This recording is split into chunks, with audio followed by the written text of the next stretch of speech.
Right, good afternoon, everyone. My name's Harriet. I'm with Core Support, and this is our Supporting Mental Health webinar.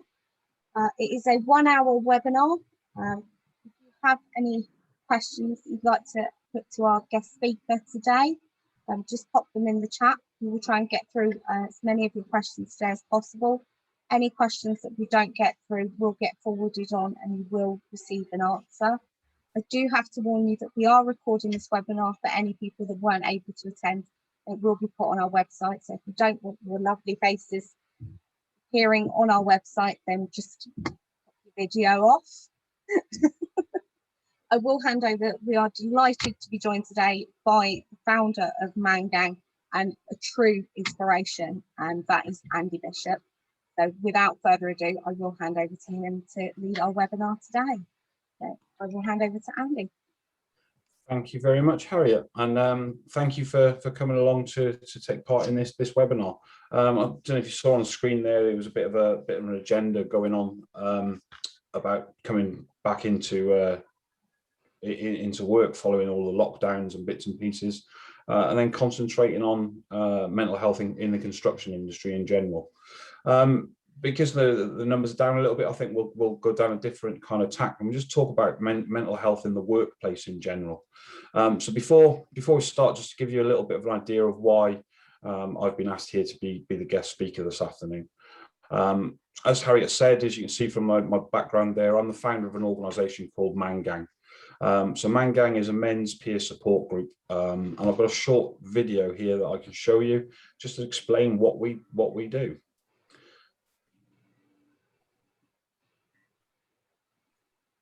ManGang is a network of men who believe that it's not weak to speak. No politics, no ego, and no BS. Our groups are an opportunity to chat with each other and say what we're thinking and feeling. No judgment here. We believe that talking helps ease the pressure that modern men face in life, and we want to break down the stigma of talking about our bad days. Our support network offers a chat and a laugh every week to any of our visitors at any of our locations. Holding weekly sessions, we bring together men from all professions, age groups and backgrounds. The ManGang continues to grow and help put people who might be struggling in touch with those who have been where they are. You could be an apprentice bricklayer. You could be the managing director of a big global corporate company. But we all have problems sometimes. Breaking down the stigma of men talking about how they feel is our aim. And our groups show everyone is equal and we're all able to help each other out. By offering an outlet to men of all ages and backgrounds, we bring together blokes and show them that they're not alone. We all have bad days, and you'll be likely to find someone going through the same as you at one of our meetings. Talking and supporting is what we do. ManGang are here to help. Ask if you're living with it. Listen if you're not. Act if you know. It's not weak to speak. So yeah, that's what the ManGang do. Just noticing Mark's there with his stigma logo behind it. I've taken it, you know Jordan Wilson, Mark, do you? Yeah, John's a really good chap. Yeah, got a lot of time for him. I never really talked to him, just listened to him though, because he never shuts up, does he? So yeah, so the ManGang was born out of my own experiences, basically. So to cut a long story short, I served 22 years in the military, in a macho-dominated male culture where talking about mental health was not something that we did. We had to put this mask on. We had to be all things to everybody, and being emotional, there was no time for it. So I kind of struggled when I came out of the military. I really struggled with my transition out of the military, and I made a plan and attempted to end my life shortly after coming out of the military. What I did then was not advisable. I tried to cope on my own. I was seeing lots of medical professionals. I was seeing psychiatrists. I was seeing counsellors and therapists, and I was taking a lot of medication. And all of that stuff was supposed to stop me from finding myself out in the New Forest doing what I did that night in 2012. So I made a pledge to myself that I'd get bigger, better, faster, stronger, and I would go out there and I would start smashing life. And it worked. It worked for about 5 years. What I did though was it's not recommended I came off all my medication because it was supposed to stop me from doing what I went out there to do. So I did everything myself. I stopped seeing the doctors, stopped seeing the psychiatrists, stopped seeing the counsellors, stopped seeing the therapists. And I managed to sustain that for 5 years. And I thought I was doing really well. When I look back on it in reflection, I wasn't doing well in any way, shape or form. All I was doing was keeping myself 100% busy all of the time so that I couldn't let anybody see that I was struggling. I had this image to live up to being a veteran. So 2017, I got to a point where I was at burnout stage. I couldn't go on anymore the way that I was going, and cracks started to show. I started to get irritable with my family. I started getting narky with my colleagues. I started, my quality was going down. Everything was just starting to go downhill until one day in work I snapped. When I say snapped, it wasn't anything vicious. It wasn't anything violent. I didn't attack anybody. I just raised my voice and stamped my feet a little bit, had a little bit of a hissy fit. That was quite out of the ordinary in the workplace that I was working in at the time. So I got suspended pending a disciplinary investigation into the gross misconduct, because apparently what I was doing was bullying and shaming people. What I found that happened then was I was found, while I was on that suspension, I had nothing to do. And all of a sudden my demons started creeping back and triggered a bout of clinical depression. When I went back into work after the disciplinary hearing, I only got a slap on the wrist. There was nothing too major from it. It was just a bit of a heated discussion. But when I got back into work, I still wasn't right. So I went into work, a few bits and pieces happened, and pretty soon I was back where I was again. That resulted in me getting sent home from work. That then resulted in me getting sent home from work for medical reasons. And I got a phone call from work, and they said, we're going to send you to see the occupational health psychiatrist. And it's one of the best things that ever happened to me, because that occupational health psychiatrist that I met, and she gave me an assessment. First of all, she told me I was going to be signed off work for a period of 6 weeks. And I thought, what the hell am I going to do? What am I going to do for a period of 6 weeks? I've nothing to do there. But then she said something to me that kind of resonated with me and made me accept that I needed to start accepting there was something wrong, stop hiding it and start doing something about it. Otherwise, this wasn't going to end too well. So for the first time in my life, I was first diagnosed with clinical depression back in 2005. And I just gave it a good stiff ignoring. I ignored it, hoping that it would go away. And I never told anybody about it. But this psychiatrist I saw in 2017, she kind of pointed me on the right path. And I started working on myself and my mental health for the first time ever. Basically, all it was that she'd done was stop me from looking over my shoulders and looking at what I'd left behind and looking at the wake of destruction that was behind me, and just focused me on moving forwards. And not even moving forwards too much. She focused me on being me in the moment. Because that's the only moment we've got to really concentrate on, is right here, right now. Tomorrow will happen, and when it happens, we can deal with it when it gets here, and don't waste any time worrying about what tomorrow's going to bring. Now, this is a really timely intervention, because really timely intervention, because later on in that year, in July 2017, I was tested, and I was tested to the max. One of my oldest, dearest, closest friends from the military ended his life in the middle of July, and it rocked my world. But what it made me, what it proved to me now, and now I believe that everything happens for a reason. Now I kind of take the silver lining from everything. What it led me to do was to, I felt guilty for him killing himself. But what I realized from that was that I was getting somewhere with my mental health, because I experienced the right levels of emotion at the right time. I grieved for him, I mourned him, but it wasn't ongoing. It wasn't continuing. It started to lessen as it went through. And that's the first time something like that's happened without pushing me into a state of clinical depression. So fast forward about 6 months, I was back in work, and while I'd been away off on the sick, the Construction Industry Training Board had slipped mental health into the agenda for all their kind of training courses, and I found myself back in the classroom. And for whatever reason, I was teaching site managers. It's a 5-day course. I was on the 4th day of this 5-day course, and I found myself with 30 minutes to spare before lunch. And I needed to talk to them about mental health. So I looked at the slide that was behind me on the screen. I looked at the information that was on there, decided I didn't like it, turned it off, pulled a stool out, and told my story to these builders.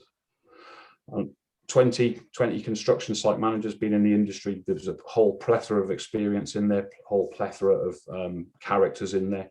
And on day 4 of a course where lots of builders are getting together, you can imagine the banter was going quite powerfully. There was quite a lot of it being thrown about.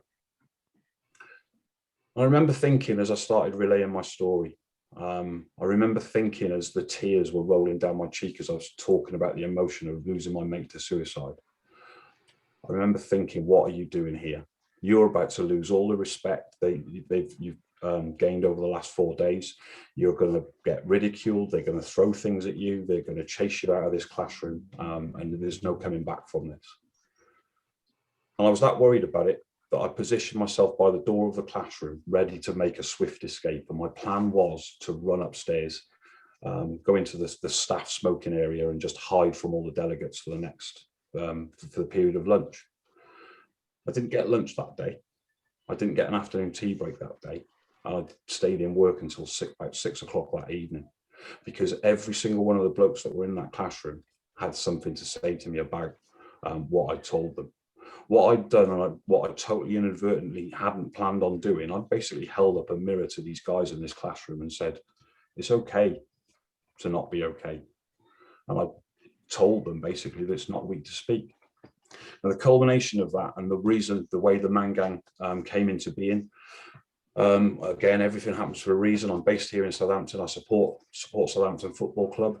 And it was about a month after that particular training course, I travelled down to Brighton to go and watch Saints play football. Me and my missus jumped in the car, drove down there just to go and watch the football match down there. Well, there's a thing we haven't done for a while, isn't it? My daughter was in university in Brighton at the time, and she parked she was living in the halls on the campus, which is right on the same place as the football stadium. So we parked the car next to her place in the hall. We then started walking across to the stadium, and very quickly noticed we were on the wrong side of the stadium. So we're Southampton fans in our red and white, walking through all the blue and white of these Brighton fans to get to the away end.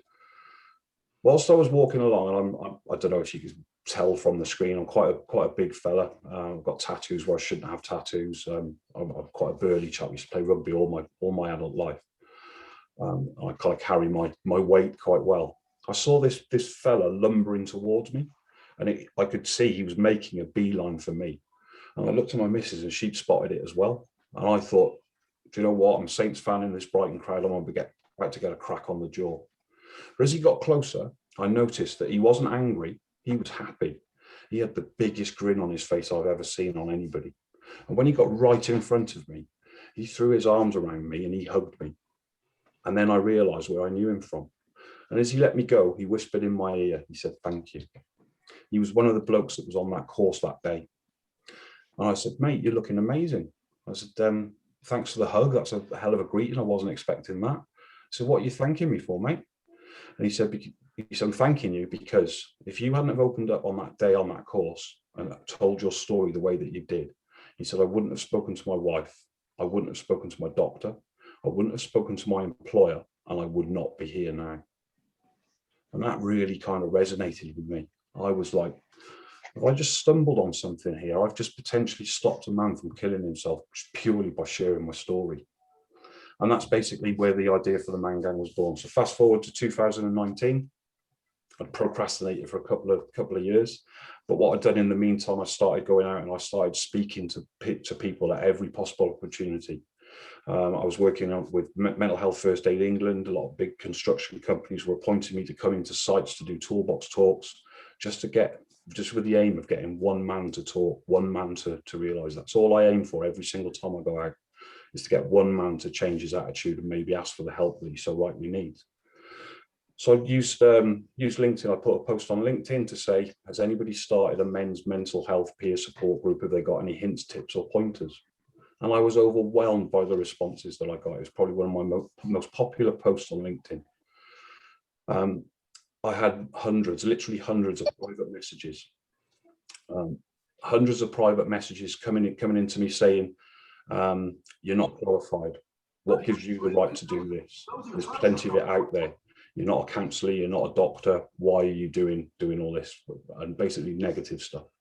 But buried in between all of those negative messages, there was one message that just so happened to be from a builder that was on that exact same course where I first shared my story.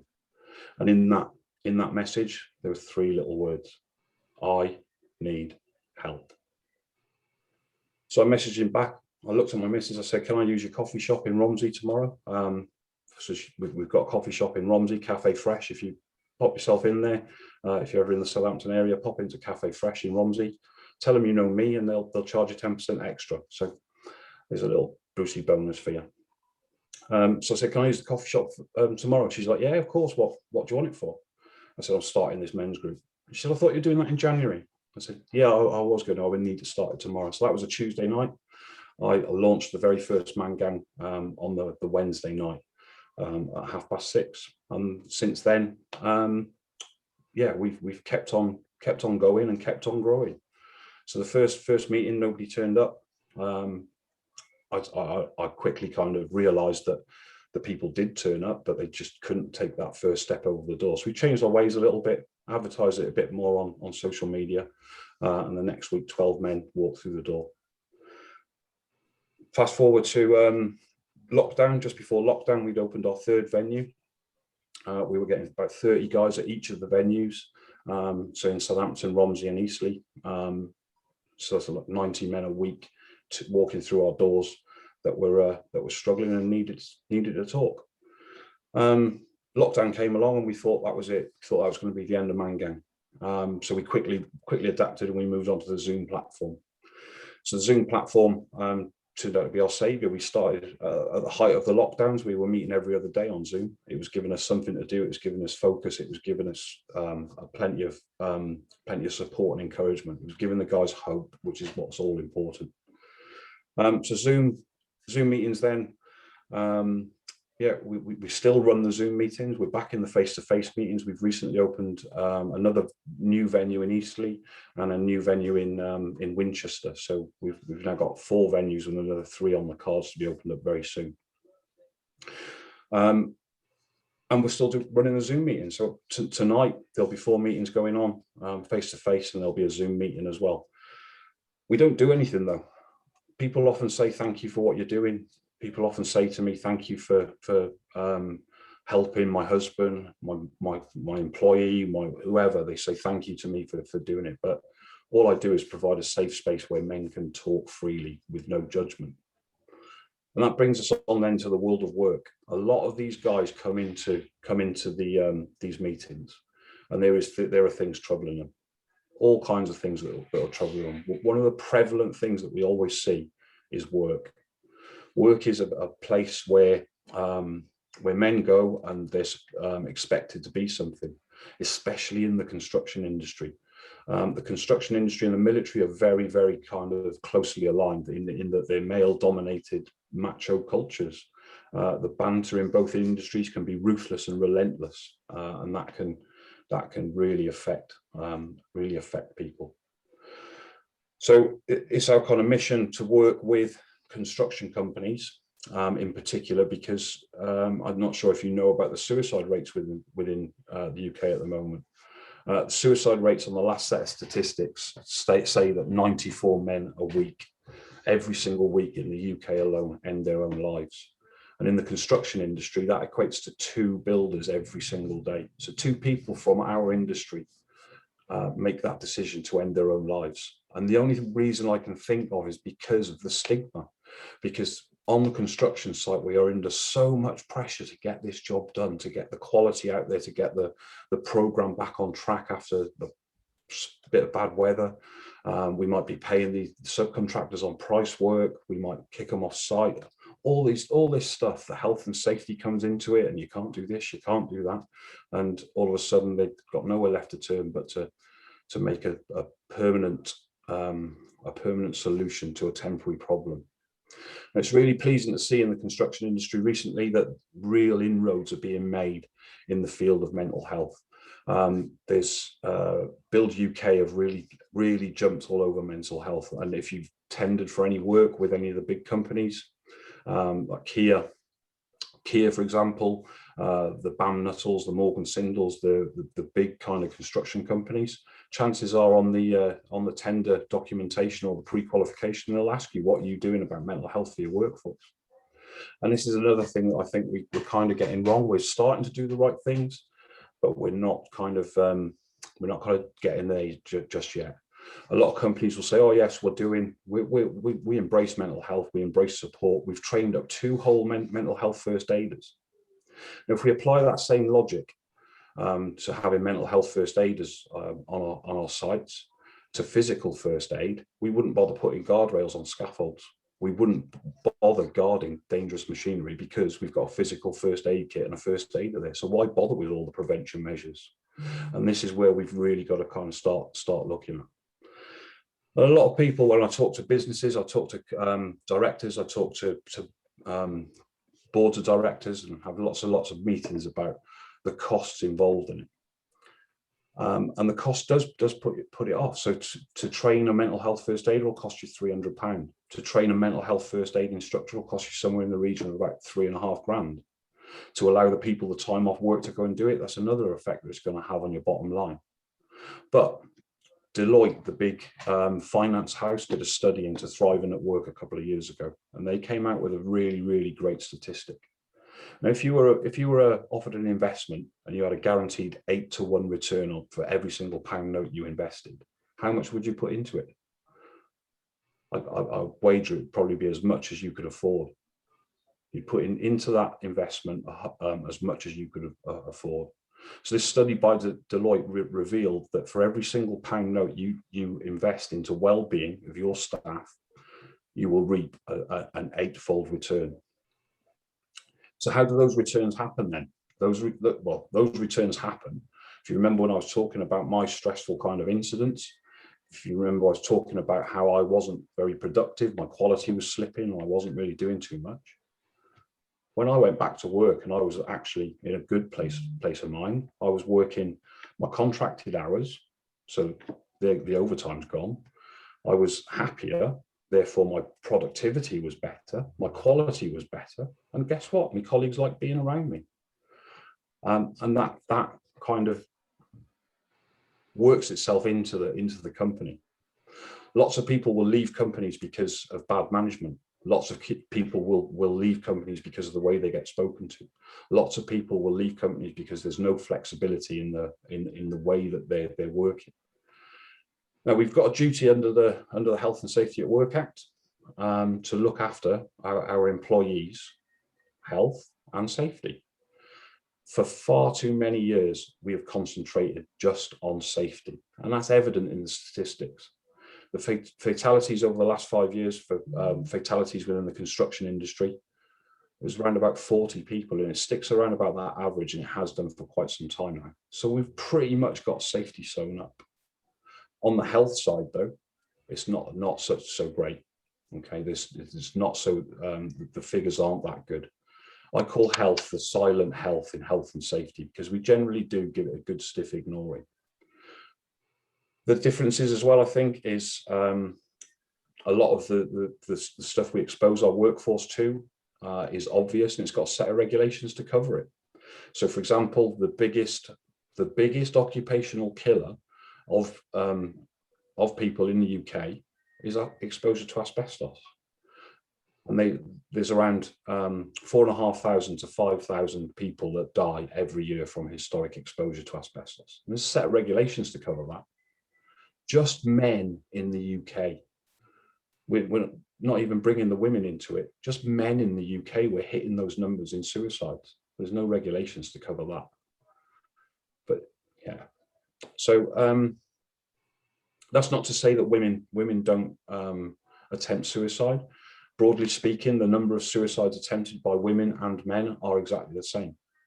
However, men will take a more brutal method generally. The construction industry figures are so high, and it's my opinion that they're so high is because we've got access within the industry to more brutal methods. So we've got access to high spaces, we've got access to places where we can be alone and not be asked after for some time. We've got access to all of these different techniques and methods I'm not going to go into. But that's kind of my thoughts on suicide prevention, on mental health prevention. I just wonder if anybody would like to join in and maybe tell us your thoughts. I see Mark's background there with Respect Mental Health there. That's Ben Seal's organisation, is it not? It is, yes. So I came across Ben's organisation back in November, I think it was, when I just before I started my mental health first aid course through our company. We've got 11 people trained up now. And on the run up to that course, I started, I don't know if it's coincidence or I just hadn't noticed it before, but I started seeing more and more stories around September, October, November relating to mental health. A colleague opened up a day or two after World Mental Health Day about the struggles he had coming into work. He would cry on the train all the way in, coming straight to the office and look himself in the toilet for half an hour. Half an hour later, you wouldn't know. He's a happy-go-lucky chap. I've got a photo of him where he just stuck his head in a big box full of polystyrene chips and he's come out and he looks like Sonic with all these polystyrene chips in his head. 45 minutes before that, he was in a complete mess. You just wouldn't know like that. Then there was another story of if it was a nurse or a key worker. Every night after work, she would try and go for the 5K run. And one night, she changed her route and she was crossing a bridge over a busy road. And something didn't feel right about the scene. Other people were walking across this bridge, but something to her just didn't feel right. And she noticed that there were cars slowing down or stopping below, going, I can't know if it was a motorway or a busy A road. And then she saw a chap on the front of the bridge. And she called the emergency services and spent 2 hours of her evening trying to talk this guy from not going over. Eventually she managed. And it was, I don't know what his thought process was, I don't know what her thought process was, but she managed to somehow do that. And it's these sort of stories that I've been finding out about, or not finding out about, but people seeing and asking permission to share these stories, because it's now more and more people are opening up.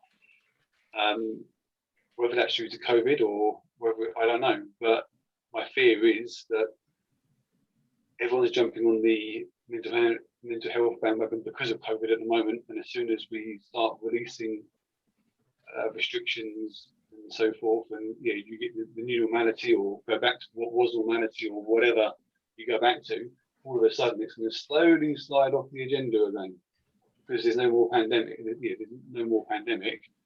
And people are going back to work.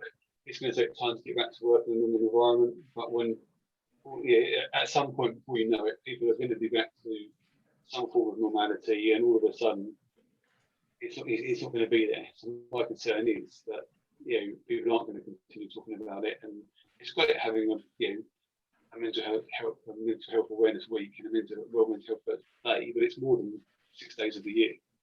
It needs to be an ongoing agenda. We're trying to do something at work this week where I shared a story on Monday. I made a video of a story about how I go out for morning walks. And one morning at the end of March, I started, all the dog walkers at 6:30 in the morning started saying hello to me. No one says hello to me. I'm a miserable old middle-aged git. But all of a sudden, they started saying hello to me. I started smiling and I started saying hello back. And that particular day, it really lifted my day. And I sort of shared that story with the office. And we published a magazine called Construction News. And I had one of the editors of Construction News email me and say, I spoke to a couple of my teams and you really brought up your day with their story. So I put it on LinkedIn and had a few comments on LinkedIn as well. Yesterday we launched a photo competition. So everyone had to email us with a photo from nature. Today we announced the winners. Tomorrow we're doing book readings, podcasts, any kind of resources that people might use to try and get some help and that kind of thing. And then Friday we're listing out places to visit around nature or other resources like ManGang, like Samaritans like mine, and that kind of thing. So we're trying to do something this week. We probably could have done more had we thought about it sooner. But I think the fact that we're doing something, if we help one person within the organisation, it's great, and we need to continue doing that now. And we're now starting to think of a programme throughout the rest of the year to supporting other days like the National Nutrition Day and the National Fitness Day, and all these things tie in. It's not just one thing. Anything that sort of ties into help. And I think that more and more people need to be doing that, talking about it on their corporate websites as well, about what they're doing to support their staff. You mentioned a few things there. I just want to kind of pick up on there. You mentioned the connecting with nature, which of course is the theme for Mental Health Awareness Week this year. Just the connection kind of theme is something that's really kind of poignant for me, and that is one of the most important pillars of the 5 steps to well-being. The 5 steps to well-being, as mentioned by the World Health Organization. I'm not going to bore you with all of them, but the main one for me, and is probably the basis of the ManGang kind of support, is connection, and is feeling that connection. And I was talking earlier on today, and I was talking about the best boss that I ever had, and it was when I was in the military. It was a lieutenant colonel, so he was like a CEO kind of level. 1,000 people in the organization, and he was the best boss that I ever had, because every time I saw him, he asked how I was. Other bosses used to do that, but he'd ask how I was by name, and then he'd ask how my missus was, and then he'd ask how my kids were, and he'd ask how my kids got on at football, or he would ask how I'd got on with such and such a course. He knew everything about me. Sometimes I thought he was carrying a notebook, and I was the best boss that I ever got. The worst boss that I ever got, and I worked for them for quite a long period of time, didn't even know my partner's name. Never even knew my partner's name. Never used to say hello. Never used to ask how I was, and never ever gave out praise. It's no wonder that my mental health started suffering while I was there. And that's one of the easiest things. You don't even have to invest money in this if you're the boss of a company, to make time for your employees. If you're a construction site manager, get to know your subbies. Ask them, speak to them, talk to them. 5-10 minutes out of your day. Send them away with a spring in their step and thinking that somebody cares about them, knowing that somebody cares about them. On all of the courses that we teach, all the health and safety courses that the CITB recommend, all the site management courses, all the supervisors courses, the labourers courses, we all say the same thing. If you are struggling with your mental health, speak to somebody. And that speaking to somebody could be somebody that's in a management position. Now, this is where I think as well industry often gets it wrong. I speak to a lot of CEOs, I speak to a lot of managing directors, and I ask them about what their policy is on mental health. Oh, I've got an open door policy. I've got this open door policy. Everybody knows that they can come and speak to me at any time they want about anything that they're struggling with, and I'll be there. And I say, well, yeah, you might have this open door policy, but how open is that door? Now, I liken going to talk to a boss about your mental health, about whatever you're struggling with. I liken it to asking your first ever crush out on your first ever date. It's not something you pluck up the courage for just like that. If you're anything like me, it took me about 3 months before I went up to my first ever crush, and wringing my hands together and dead nervous. Would you like to go out with me? Because I was so fearful that she was going to say no. And I remember the emotions running through me, and I was so anxious. The amount of times I went to go and ask her, and I could never build up the courage to do it. Now, I liken going to speak to a boss and saying, do you know what, I'm struggling a bit. Can we have a chat? In the same way. Now, picture the scene. You've got this employee that's struggling, their workload's too much, they might have something going on at home, they might be overworked, they might be struggling on a project, they might not be able to be getting something, whatever it is that's causing them discomfort. and they go and take advantage of this open door policy. It'll take them a fair few days at least to pluck up the courage to go and do it. Then they go and knock on the door. Boss, you got a minute? Can it wait? Guess what you've just done? You've slammed that door right in their face.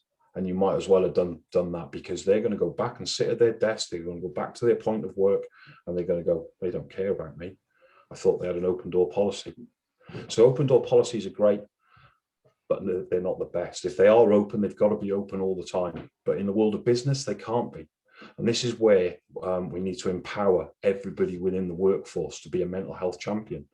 The mental health first aids are fantastic, but again, they're not the be all and end all. If we've got a good culture in our workforce, if we've got a good open culture where everybody knows each other, where we've got good working relationships, where our demands aren't excessive, where we're not trying to squeeze every last bit of work out of somebody, then that's going to help a lot as well. Does anybody have any other questions or any other points they'd like to make? I think Mark raised quite a good point about coming to the end of COVID, and I think like you said, Mark, once all these restrictions are gone and everybody thinks like you said, there is no pandemic, we think a lot of these big corporate companies are going to push mental health to the side as a sort of afterthought. We think that COVID has brought it to the forefront. I think it's everyone in general, isn't it? The government have said they're going to invest this extra money in mental health, and everyone's trying to get a push for mental health first aiders and that sort of thing. And if that money comes forward and enables organisations to do more for their well-being, then that's great. But the only way that's going to happen, I think, is probably from the bottom up, is getting more people talking about it within the offices and getting the management team talking more about it. And I think we're quite lucky in what we've done. I think we started talking about it about a year ago. People were, HR asked if anyone would like to be a first aider. And sorry, 1 second, my son's just got out of school. No, I think with the COVID situation, I think the nation's been under a level of anxiety. There's been a lot of anxiety across the whole of the nation, and it was almost tangible in the street. As we were on the build-up to the first lockdown, you could feel it in the street. Oh, what's this COVID? What's this COVID? I remember driving up to Birmingham to deliver a talk, and I drove up there. I have a bit of a taste for a Benson and Hedges every now and again, so I got up in the morning from Southampton. I'd left at like 5 o'clock in the morning. I'd probably smoked 10 or 15 cigarettes by the time I got to do this talk at 11 o'clock in the morning, and I was a little bit dry, so a little bit coughing, and everybody's like, "Oh, he coughed! Oh my god! He's got COVID!" And that level of anxiety, everybody kind of ramped up together. And if you went out shopping during the lockdown, you would get anxious about the people in the street. You get anxious about somebody coming, oh, 2 meters, get away from me. You start getting angry about people going the wrong way around the one-way circuits and things. And it was visible, it was everywhere. But now it's starting to wear off. And we're noticing the drop in numbers in the attendance at the ManGang. Now that the roadmap out of lockdown is starting to happen, people have seen a false dawn. People are thinking, oh yeah, we'll be able to go out and all our troubles will be far behind. Where I see it happening, it's not in the next couple of weeks or the next couple of months. My prediction for this is when we all start getting back into the office full time. Offices where people are keeping people on remote working, for example, that ain't going to work. It might work for a time, but my opinion is we've got to have that mix. We're human beings. We are tribal animals.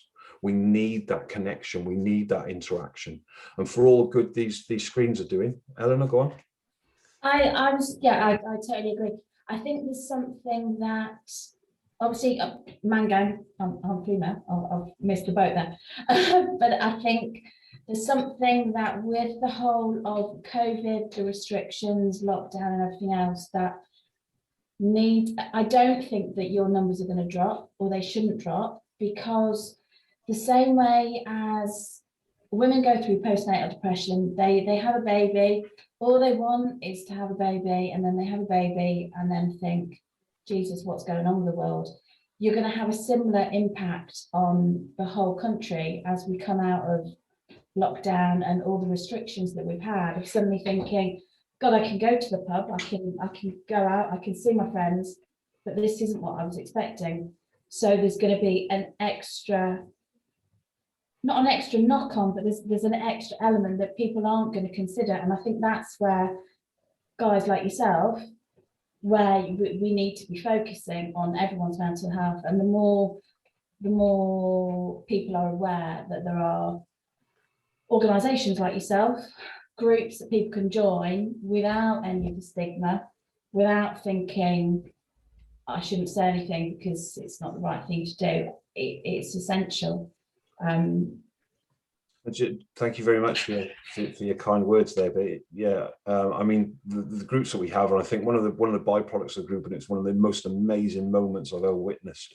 It was two guys turned up at the group at the same time, same evening, both from totally different backgrounds.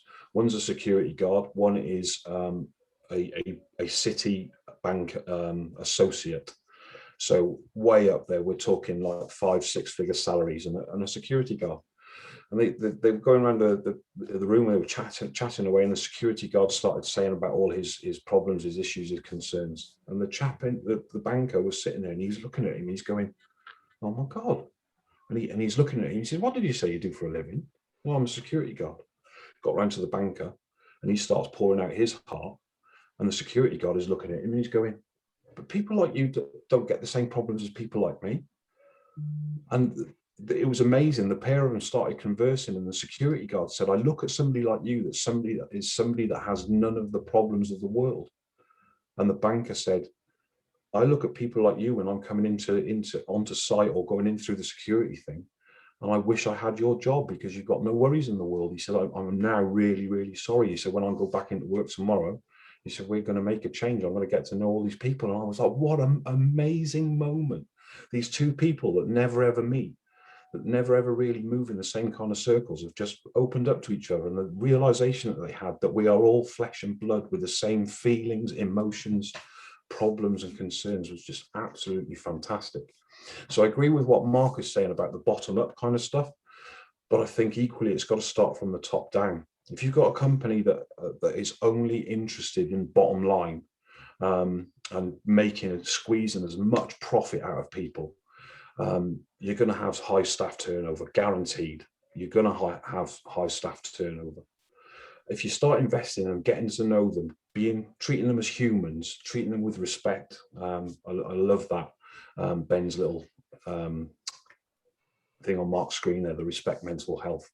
If we treat people with respect, if we speak to them like we want to be spoken to, yeah, it's amazing. There's so many little things that we can do instead of emailing, picking up a phone. Instead of picking up a phone, getting up out of your desk and go and sit in, plonk yourself on the desk next to the person that's there working alone in the office. Make them a cup of tea, make them a cup of coffee, and don't ask how they take it, because you already know that's, those things, you can't buy that, you can't pay for that, but it pays dividends in the well-being of your staff. Absolute dividends. It's interesting, I forget who it was now, but somebody posted a survey on LinkedIn, I think it was last week, and the question was, would you, if you're phoning in sick and it's in relation to mental health, would you tell your boss why that you're ringing in sick because it's mental health, or would you make up another excuse? And I answered that now I would, but 12 to 18 months ago, that would probably be a different answer. The results came out today, and I forget the exact numbers, but still 43% roughly were saying no, and that was the highest number. There's still people are saying no, they won't help, they won't be honest about. There's a really interesting study, a bit of research has been going on into health within the UK. I think the biggest drain on National Health Service resources and stuff, and the biggest cause of time off work, other than the the safety-related injuries are musculoskeletal disorders, so bad backs, bad shoulders, bad, from all the lifting and carrying. And it sits at around 65%. And then stress, anxiety, and depression account for about 12.5% out of the entire bundle. But the other statistics, the mental health kind of charity statistics that are producing, they just don't correlate at all. So this study was introduced, and what they think is it's not just the employers that you don't say you're struggling with your mental health to, it's your doctor.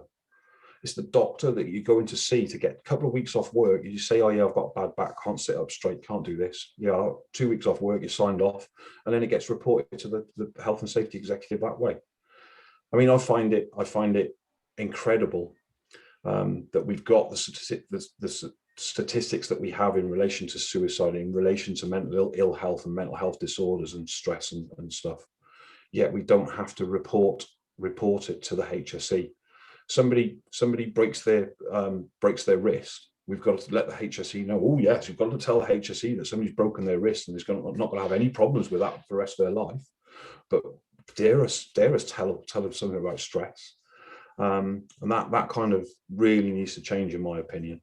I know the previous governments were making moves towards it, and they have appointed really kind of influential mental health champions to advise government and stuff, but it's just seems to be trickling in on a little bit too slowly. It's not going to stop people from killing themselves. Does anybody else have any further questions or interactions they want to offer?